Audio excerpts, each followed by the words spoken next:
Bilangan bab 32. Adapun Bani Ruben dan Bani Gad ternaknya banyak, bahkan sangat banyak sekali. Ketika mereka melihat tanah Yaeser dan tanah Gilead, tampaklah tempat itu tempat yang baik untuk peternakan. Lalu datanglah Bani Gad dan Bani Ruben dan berkata kepada Musa, Imam Eleazar dan para pemimpin umat itu, Atarot, Dibon, Yaezer, Nimra, Hesibon, Eleale, Sebam, Nebo, dan Beon, negeri yang telah dikalahkan oleh Tuhan untuk umat Israel, itulah suatu negeri yang baik untuk peternakan, dan hamba-hambamu ini memang ada ternaknya. Lagi kata mereka, jika kami mendapat kasihmu, biarlah negeri ini diberikan kepada hamba-hambamu ini sebagai milik, janganlah kami harus pindah ke seberang sungai Yordan. Jawab Musa kepada Bani Gad dan Bani Ruben itu, Masakan saudara-saudaramu pergi berperang dan kamu tinggal di sini? Mengapa kamu hendak membuat enggan hati orang Israel untuk menyeberang ke negeri yang diberikan Tuhan kepada mereka? Demikian juga dilakukan bapa-bapamu ketika aku menyuruh mereka dari Kades Barnea untuk melihat-lihat negeri itu. Mereka berjalan sampai ke lembah Eskol, melihat-lihat negeri dan membuat enggan hati orang Israel sehingga mereka tidak mau pergi ke negeri yang diberikan Tuhan kepada mereka. Maka bangkitlah murka Tuhan pada waktu itu dan ia bersumpah bahwasanya orang-orang yang telah berjalan dari Mesir yang berumur 20 tahun ke atas tidak akan melihat negeri yang kujanjikan dengan bersumpah kepada Abraham, Ishak dan Yakub oleh karena mereka tidak mengikut aku dengan sepenuh hatinya kecuali Kaleb bin Yefune orang Kenas itu dan Yosua bin Nun sebab keduanya mengikut Tuhan dengan sepenuh hatinya. Sebab itu bangkitlah murka Tuhan kepada orang Israel, sehingga ia membuat mereka mengembara di padang gurun 40 tahun lamanya, sampai habis mati segenap angkatan yang telah berbuat jahat di mata Tuhan. Dan sekarang, kamu bangkit ganti bapak-bapamu, suatu kawanan orang-orang berdosa, untuk menambah lagi murka Tuhan yang menyala-nyala kepada orang Israel itu.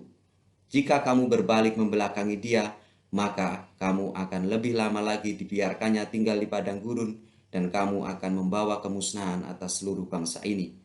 Tetapi mendekatlah mereka kepadanya serta berkata, Kami hendak mendirikan kandang-kandang kambing domba di sini untuk ternak kami dan kota-kota untuk anak-anak kami. Tetapi kami sendiri akan mempersenjatai diri dan dengan bersegera kami akan berjalan di depan orang Israel sampai kami membawa mereka ke tempatnya.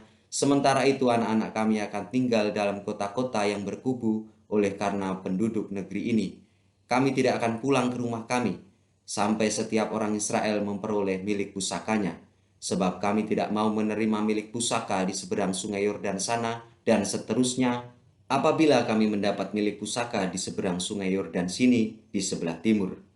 Lalu berkatalah Musa kepada mereka, jika kamu hendak berbuat demikian, jika kamu hendak mempersenjatai diri untuk berperang di hadapan Tuhan, dan setiap orang dari kamu yang telah bersenjata hendak menyeberang sungai Yordan di hadapan Tuhan, sampai ia menghalau musuh-musuhnya dari hadapannya, sehingga negeri itu takluk ke hadapan Tuhan, dan jika kemudian kamu pulang, maka akan bebaslah kamu dari kewajibanmu kepada Tuhan dan kepada Israel, dan negeri ini pun akan menjadi milikmu di hadapan Tuhan. Tetapi jika kamu tidak berbuat demikian, sesungguhnya kamu berdosa terhadap Tuhan, dan kamu akan mengalami bahwa dosamu itu akan menimpa kamu. Dirikanlah kota-kota bagi anak-anakmu, dan kandang-kandang bagi kambing dombamu, dan perbuatlah apa yang telah kamu ucapkan. Maka berkatalah Bani Gad dan Bani Ruben itu kepada Musa, Hamba-hambamu ini akan berbuat seperti yang diperintahkan Tuhanku.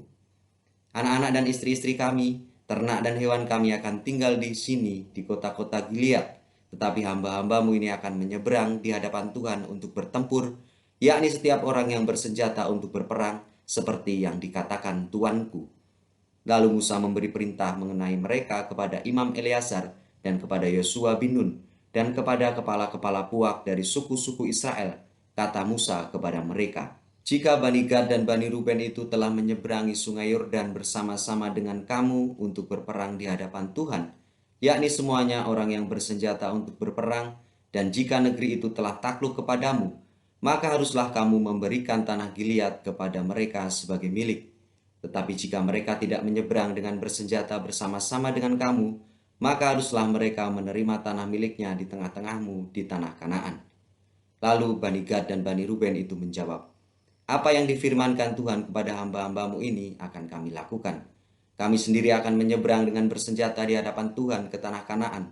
Tetapi bagi kami tetaplah tanah milik pusaka kami di seberang sungai Yordan sini. Lalu Musa memberikan kepada mereka, kepada Bani Gad, kepada Bani Ruben, dan kepada setengah suku Manasye bin Yusuf, kerajaan Sihon, raja orang Amori, dan kerajaan Og, raja Basan, yakni negeri mereka beserta kota-kotanya di seluruh negeri itu, dengan daerah-daerah setiap kota itu. Maka Bani Gad membangun kota-kota di Dibon, Atarot, Aroer, Atarot Sofan, Yaeser, Yokbeha, Bet Nirma, Bet Haran, sebagai kota-kota yang berkubu dan sebagai tempat kandang-kandang kambing domba. Dan Bani Ruben membangun kota-kota Hesibon, Eleale, Kiryataim, Nebo, Baalmeon, dengan mengganti nama-namanya dengan Sibna, dan mereka memberi nama lain kepada kota-kota yang dibangun mereka itu. Bani Makir bin Manasye pergi ke Gilead. Mereka merebutnya dan menghalaukan orang Amori yang ada di sana. Lalu Musa memberikan Gilead kepada Makir bin Manasye dan diamlah ia di sana. Yair, anak Manasye, pergi merebut dusun-dusunnya dan menamainya Hawot Yair. Nobah pergi merebut Kenat dengan segala anak kotanya dan menamainya Nobah menurut namanya sendiri.